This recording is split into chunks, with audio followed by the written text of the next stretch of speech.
안녕하세요. 고남입니다. 네, 오늘은 제가 노랑땡땡이라는 회사의 퇴사 영상을 한번 만들어 보았습니다. 이금융권 퇴사 관련 영상이 이어서 두 번째 영상이고요. 제가 다녔던 회사가 뭐 한 4곳 정도 되는 것 같아요. 그래서 그 회사에 대한 퇴사에 대한 영상들을 앞으로도 꾸준히 한번 제작해 보려고 생각을 하고 있습니다. 관련해서 사실 4곳의 여행사에서 근무했던 썰이라는 제 채널에 영상이 있는데 그 영상 자체가 제 채널 영상 중에서 가장 조회수가 많이 나오고 그러다 보니까 댓글이나 메일 문의도 정말 많거든요. 그 문의 중에서 혹은 댓글 중에서 많았던 이제 질문들이 두 가지가 있었는데 그 두 가지가 첫 번째는 연봉이었고요. 두 번째는 왜 퇴사하였는지 이렇게 묻는 질문이 많았고 거기에 대한 이제 답변을 드리고자 이 영상을 만들게 되었습니다. 본론으로 넘어가도록 할게요. 저 같은 경우에는 공채는 아니었고요. 그때 당시 이제 노랑땡땡이라는 제가 다녔던 회사가 급속도로 성장을 하고 있었어요. 그러다 보니까 특채의 개념, 그 다음 수시의 개념으로 사람을 많이 뽑았고, 특히 제가 입사하였던 시기에 제 동기가 4명, 5명이나 될 만큼 정말 대규모 채용이었어요. 그래서 공채랑 거의 다를 거 없는 채용이었다라고 보시면 되고요. 실제로도 공채랑 연봉의 갭이거나 아니면 복지의 갭은 전혀 없었어요. 그래서 그렇게 알아주시면 좋을 것 같아요. 우선 근무 환경에 대해서 첫 번째로 말씀을 드릴게요. 근무 같은 경우에는 9시에 출근을 해서 6시 반까지였어요. 제가 퇴사하고 난 이후에는 6시로 이게 줄었다고 하더라고요. 그래서 근무는 보편적인 회사와 동일했다고 보시면 되고요. 지문을 찍어서 이제 출근을 하는, 출근 시간을 체크하는 거였고, 1분이라도 늦었을 경우에는 약간 벌 개념으로 주말에 당직을 서게 됐어요. 물론 당직 비용은 좋지만 정말 미비한 금액이었고, 많은 직원들이 그거를 하기 싫어서라도 정말 아침에 보면은 막 열심히 달려가지고 지문을 찍는 그런 모습들을 매일 아침마다 볼 수 있었던 그런 회사였던 것 같아요. 그리고 일단 큰 회사고 메이저 회사다 보니까 교육이나 이런 것도 좀 체계적으로 받았던 것 같아요. 입사하고 이제 동기들끼리 모여가지고 일주일에서 2주 정도 교육을 받았고 바로 실무로 투입됐던 그런 거라고 보시면 됩니다. 좋은 이미지와 이제 나쁜 이미지가 좀 있는 회사였던 것 같아요. 일단 해당 회사 같은 경우에는 사업도 있고 체계적인 교육도 있고 제가 입사하였던 회사 중에서는 이제 처음으로 들어간 메이저 여행사였죠. 그렇기 때문에 저로서는 기대감도 상당히 컸고 실질적으로도 많이 배웠던 것 같아요. 그래서 그런 점에서는 좀 좋은 점이 있었던 것 같습니다. 네. 그리고 담당 업무로 넘어가도록 할게요.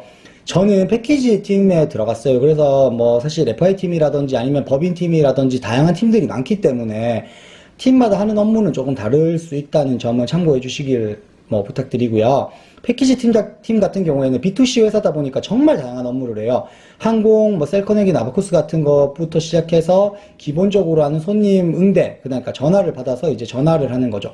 그 전화를 받게 되면은 그 위에 콜수가 떠요. 대기 콜수가. 그래서 전화는 정말 많을 때는 100통에서 150통 가량 계속 하루 종일 전화만 받다가 끝나는 경우도 많았어요. 그리고 제가 말씀드렸다시피 그때 당시에 저희 회사가 정말 떠오르고 있는 회사였기 때문에 업무량 자체도 정말 많은 회사였던 것 같아요.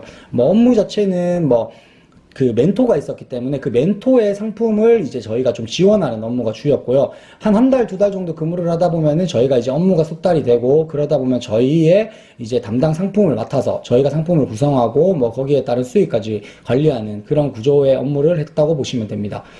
추가적으로 그 외에도 홈쇼핑 같은 이제 걸 하게 되면은 홈쇼핑 에피콜, 그 다음에 나아가서 홈쇼핑의 상품을 또 응대하는 그런 업무도 하게 되었고, 그런 업무는 주로 주말에 출근해서 이제 근무를 진행하는 경우가 많았다고 보시면 될 것 같습니다. 네. 그리고 연봉을 또 이제 가장 중요한 연봉을 말씀드릴게요.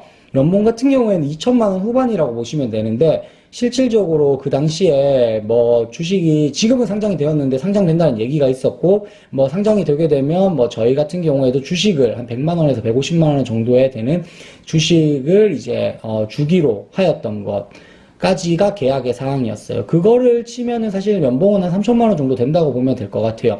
그 외에도 상여금도 꾸준히 나왔었고 추석에도 상여금이 있었기 때문에 그런 거를 생각하면은 업계에서는 정말 괜찮은 대우였던 것 같습니다.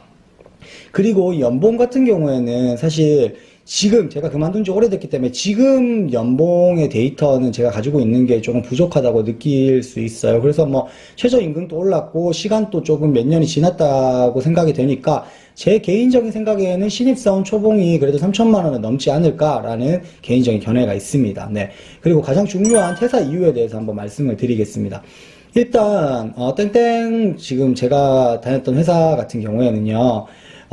군대 문화, 이건 제가 그 영상에도 말씀을 드렸다시피 군대 문화와 수직적인 문화가 기본적으로 깔려 있었어요. 그래서 뭐 사옥이 있다 보니까 임원진들도 그 사옥에 있고 엘리베이터를 타거나 걸어가거나 할 때 계속 만나요. 근데 사실 실질적으로 사원들이 그분들의 얼굴을 다 알 수가 없잖아요. 그런데도 불구하고 이제 인사를 하지 않았다는 이유만으로 뭐 인사를 하지 않았을 경우에 뭐 어떠한 뭐 책임을 지겠다라는 뭐 그런 것도 동의서에 사인을 했었고요.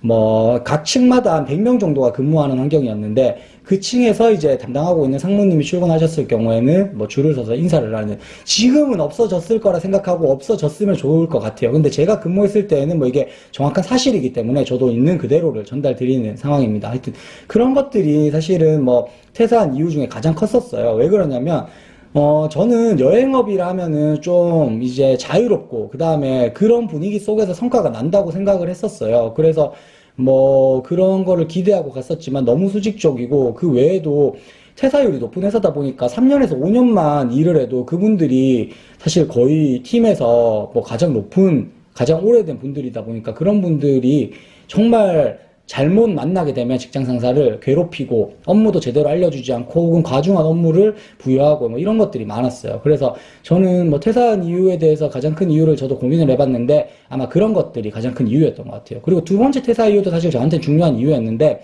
제가 이 타이밍에 근무를 좀 2달, 3달 정도 하다가 땡땡 투어라는, 그러니까 업계에서 이제 가장 유명한 메이저인 회사에 기회가 있었어요. 면접 기회가 있었고, 그래서 이제 그런 사유로 퇴사했다고 보시면 됩니다. 왜 그러냐면 저 같은 경우에는 사실 경상도 사람이고, 땡땡 이제 여기 회사 같은 경우에는 서울에서 이제 근무를 하다 보니까 저는 타지 생활을 해야 됐고, 아무리 많은 연봉을 받아도 실질적으로, 현실적으로 나가는 금액들이 좀 컸어요. 그리고 제가 여기에 앞서 말한 첫 번째 퇴사 사유 때문에 조금 이 회사에 대해서 내가 장기적으로 근무할 수 있을까라는 고민을 좀 하고 있던 찰나에 좋은 기회가 왔고, 뭐, 결과적인 얘기지만 저는 그 회사에 들어가서 이 회사에서는 이제 퇴사를 하게 된 거죠. 뭐, 그래서 퇴사 이유는 크게 2가지가 있었던 것 같아요. 뭐, 그리고 마무리하기 전에 간단한 장단점이랑 이제 평점을 말씀 한번 드리도록 할게요. 이 회사의 장점은 체계적인 교육, 그 다음에 이제 업계에서 그래도 높은 수준의 연봉, 뭐 복지라고 볼 수 있을 것 같아요. 그리고 사실 냉정하게 말씀드리면 지금 여행업 자체가 침체기이기 때문에 이 회사도 앞으로 꾸준히 성장할 수 있는 성장 가능성에 대해서 저한테 물어본다면 저는 의문이 있을 것 같아요. 왜 그러냐면 업계 최고의 회사들도 지금 장사라고 하긴 그렇지만 이제 모객이 잘 안 되고 그러다 보니까 매출적으로도 좀 이제 떨어지고 있는 추세라서 이 회사가 앞으로 성장할 수 있을까, B2C 기반으로 해서 꾸준히 나아갈 수 있을까라는 거에 대해서는 좀 의문이 있는 것 같아요. 뭐 물론 장점 얘기하다가 이 얘기를 드려서 죄송하지만 하여튼 근데 그때 당시에는 뭐 그래도 꾸준히 성장하고 있었고 이제 체계적인 교육을 받을 수 있었다는 게 가장 큰 장점이었고요. 단점은 뭐 정말 이게 가장 큰 단점이라 생각하지만 지금은 없어졌을 거라 생각하지만 이제 군대 문화와 수직적인 분위기, 뭐 그 다음에 나아가서 조금 업무 외적으로 일어나는 다양한 일들, 뭐 제가 말씀드린 것처럼 늦었을 경우에 주말 당직을 서야 된다거나 홈쇼핑이나 그런 것들이 있었을 때 주말 출근을 해야 된다거나, 그러니까 실질적으로 막 워라밸 면에서 봤을 때는 그렇게 좋지는 않은 회사다라고 말씀을 드릴 수 있을 것 같습니다. 전체 평점은 제가 2.5점을 드리는데 이거 같은 경우에는 간단한 설명이 필요할 것 같아요.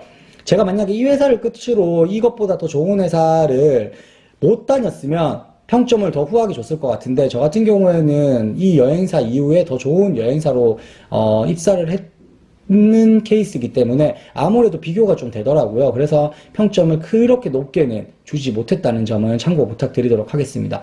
사실 영상이다 보니까 제가 뭐 할 수 있는 얘기도 많고 하고 싶은 얘기도 많은데 제한되는 내용들이 있어요. 피해가 갈 수도 있고. 그러니까 뭐 혹시라도 영상에서 부족한 내용 아니면은 좀 더 궁금한 내용 같은 경우에 메일이나 뭐 댓글로 남겨주시면 제가 정말 상세하게 뭐 메일로 좀 주셨으면 좋겠어요. 그러면 디테일하고 상세하고 정말 모든 내용을 다 말씀을 드리도록 하겠습니다.